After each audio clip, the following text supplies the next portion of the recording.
नमस्कार दोस्तों, मैं हूँ मनविंदर और मेरे चैनल पे आप सभी लोगों का बहुत स्वागत है।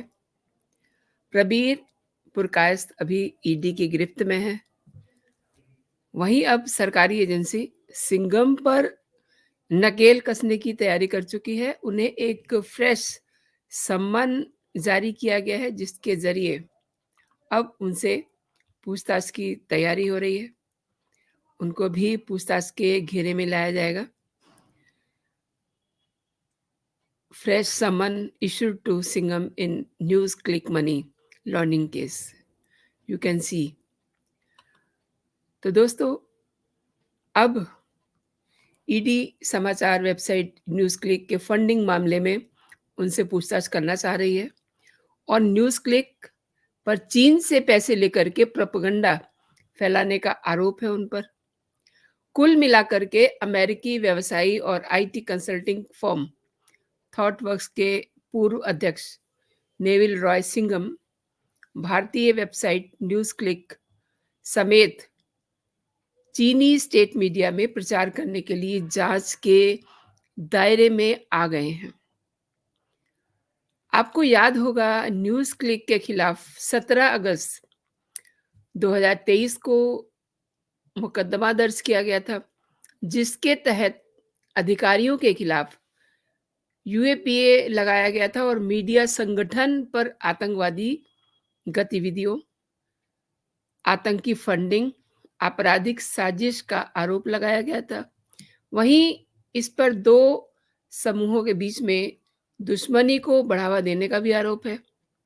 पूरा मामला लगभग 38 करोड़ रुपए का है, जो इस समाचार पोर्टल यानी कि न्यूज़ क्लिक को विदेशी फंडिंग के रूप में प्राप्त हुआ था।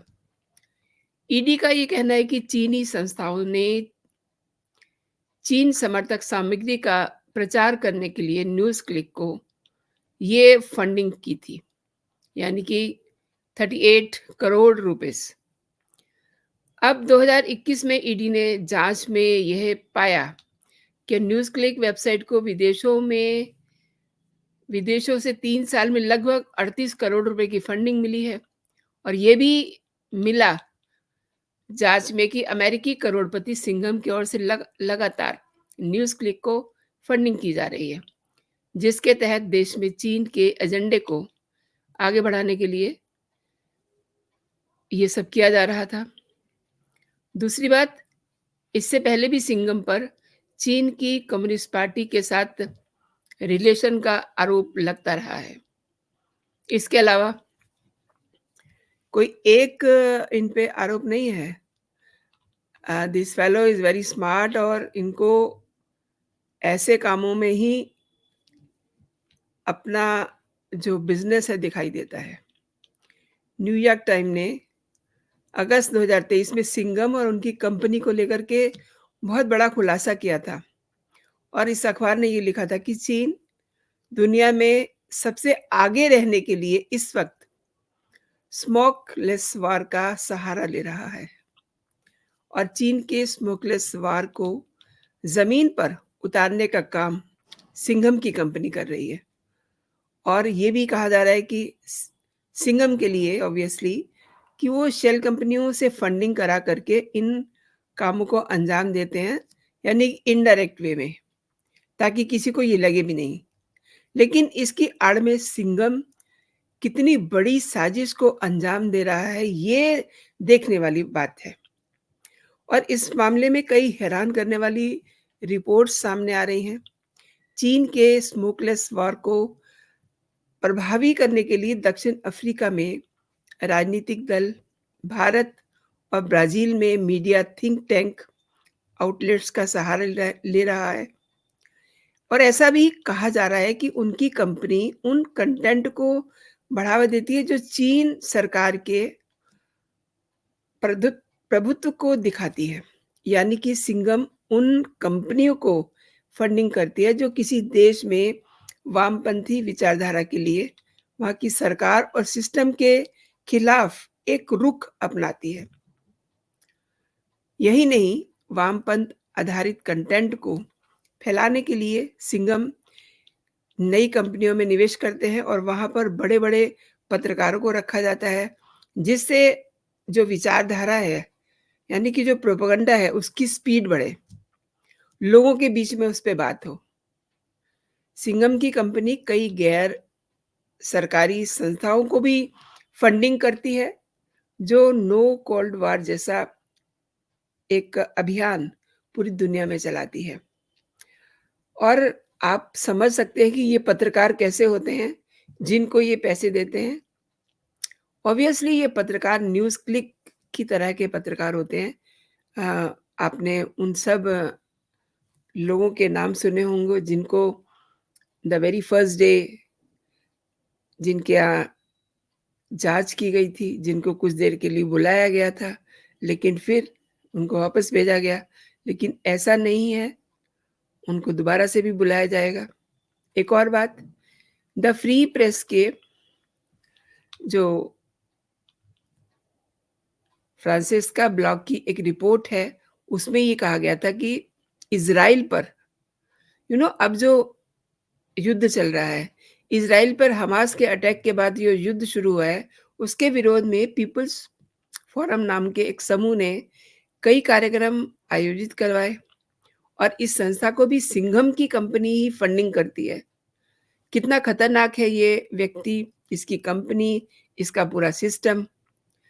और पीपल्स फोरम खुद को मज़दूर वर्ग प और हाशिए पे रहने वाले जो सेगमेंट है, उनके लिए आंदोलन अ, तैयार करने की भूमिका बनाता है। अगर भारत की बात करें तो सिंघम का क्या काम था?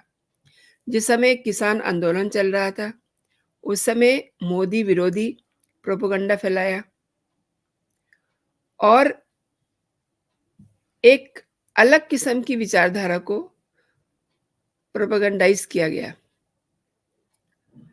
अब मैं आपको दिखाती हूँ कि इन पे क्या-क्या आरोप हैं। आपकी आँखें खुली की खुली रह जाएँगी। आप देख सकते हैं कि किस तरीके के इन पे आरोप हैं। सिंघम पर अमेरिका अखबार के खुलासे के बाद भारत सरकार की कई एजेंसियाँ एक्टिव हो गईं और अक्टूबर में दिल्ली पुलिस ने एक एफआईआर करवाई। इसमें नोवेल रॉय सिंघम, पत्रकार प्रबीर पुरकायस्थ और इतिहासकार विजय प्रसाद, उनके साथ कई और लोग थे, उनको आरोपी बनाया गया था। और दिल्ली पुलिस की स्पेशल सेल ने अपनी एफआईआर में ये आरोप लगाया था कि इन सभी लोगों को न्यूज़ क्लिक वेबसाइट के ज़रिए भारत सरकार के कोविड-19 को कंट्रोल करने के जो प्रयास थे, उनको गलत तरीके से प्रसारित किया गया।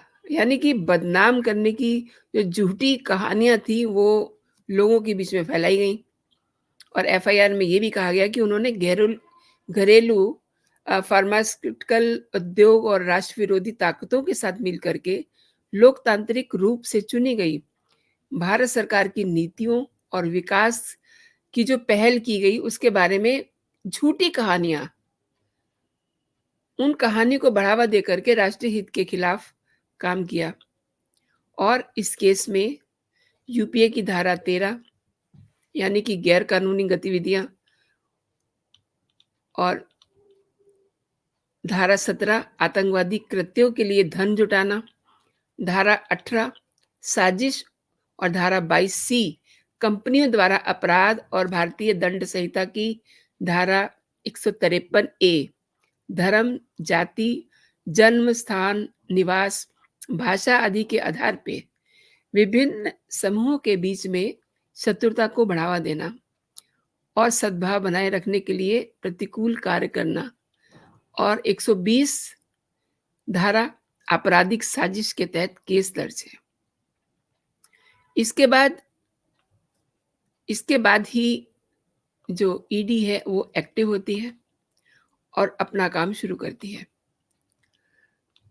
अब पूरी ईडी की जो टीम है वो एक्टिव हो चुकी है। प्रबीर पुरकायस्थ अभी ईडी की गिरफ्त में है, लेकिन सिंघम पर नकेल कसने की पूरी तैयारी कर ली गई है।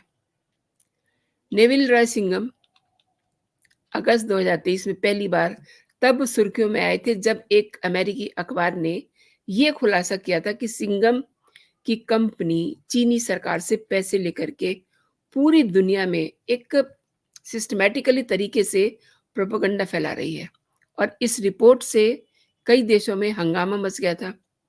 अमेरिका समेत भारत और कई देशों ने इस पूरे मामले की जांच शुरू कर दी थी और भारतीय जांच एजेंसियां पहली बार सीधे तौर पे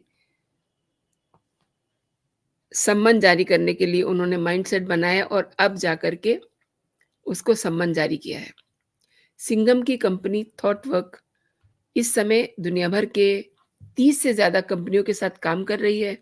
इनमें बैंक भी हैं और मीडिया हाउसेस भी हैं और सिंघम पर अमेरिकी अखबार के खुलासे के बाद भारत की कई एजेंसियां एक्टिव हो चुकी हैं और जैसा कि आप जानते हैं कि न्यूज़ क्लिक के जो ऑनर हैं, उनसे जुड़े हुए जो पत्रकार हैं, वो इस समय ईडी के रडार पर हैं।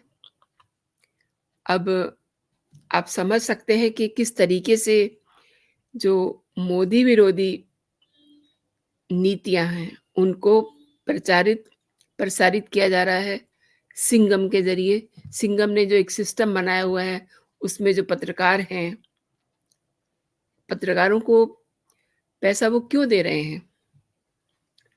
यूट्यूबर्स और भी बहुत सारे हैं, जो राष्ट्रहित के लिए काम कर रहे हैं। लेकिन सिंघम का फ़ोकस उन पर है, जो उनकी बात सुने, जो चीन के द्वारा बनाया गया एजेंडा है, उसको प्रसारित करे। तो दोस्तों, अब बारी आ चुकी है सिंघम की। इसके लिए जो भी प्रोसीडर अपनाने की ज़रूरत है, उसको अपनाया जा रहा है और जल्दी ही आप सुनेंगे कि ईडी की गिरफ्त में सिंघम आ चुके हैं। तो अभी के लिए दोस्तों इतना ही। आप अपना और अपनों का ख़्याल रखिए और वीडियो ख़त्म करने से पहले मेरा आग्रह है आपसे कि अगर आपको मेरा कंटेंट पसंद आ रहा है, तो मेरे वीडियोज़ को आप लाइक कीजिए। आपने अगर मेरा अभी तक चैनल सब्सक्राइब नहीं किया है, तो चैनल को सब्सक्राइब कर लीजिए, ताकि जो भी मेरा कंटेंट हो, आप तक सबसे पहले पहुँचे। तो आप खुश रहिए, स्वस्थ रहिए, अपना और अपनों का ख़्याल रखिए। जय हिंद, जय भारत।